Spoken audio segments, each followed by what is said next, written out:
আর তোমার ওই যে তুমি যে ওমর ইবনে আব্দুল আজিজ রহমতুল্লাহ জিজ্ঞেস করছিলা, ওনার খেলাফত হইল, উনি খেলাফত গ্রহণ করছেন 99 হিজরি 10ই সফর জুমার দিন।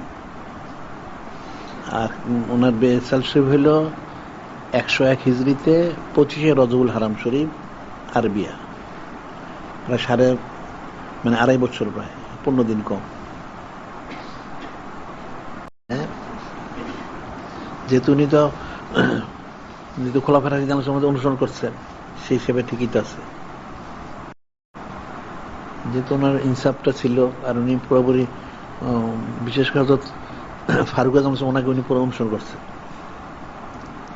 এর যেমন একটা ঘটনা আছে, সাইদুনা ফারুক আজমের ঘটনা, যে সুগ্রাণ সুগন্ধি আতরের, আতর আন্না হলে মধ্যে সরাই নিয়ে যাবার এখান থেকে, কারণ আমি যদি বেশি গ্রান নেই তাহলে তো এটা হবে, ইনসাফ হবে না।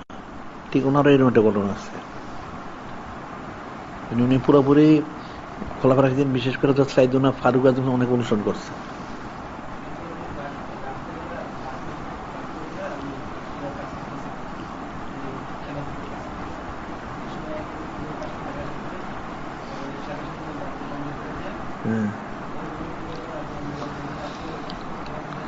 আর একটা বাদী দাঁড়াইছেন, এটা আছে যেন ফারুক আজম, ওনার জীবনী মরক আছে, ওনারই উনি অনুসরণ করছেন, ওনার জীবনী মরক এটা আছে।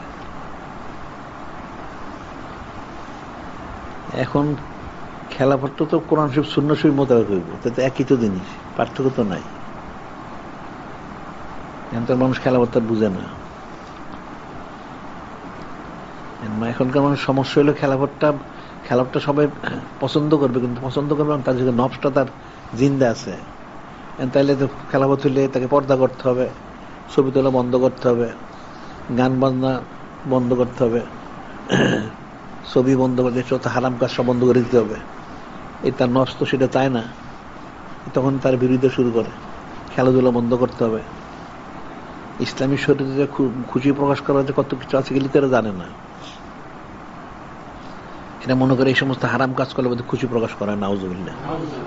মুসলমানদের কত আইয়ামুল্লাহ শরীফ আছে, আইয়ামুল্লাহ শরীফগুলি পালন করলে হয়ে যায়, একটু খুশি প্রকাশ। তারপরে মানে পুরা সাইদুল সুর, রবিউল শরীফ মাসটা পুরো একটু খুশি প্রকাশ করার মাস।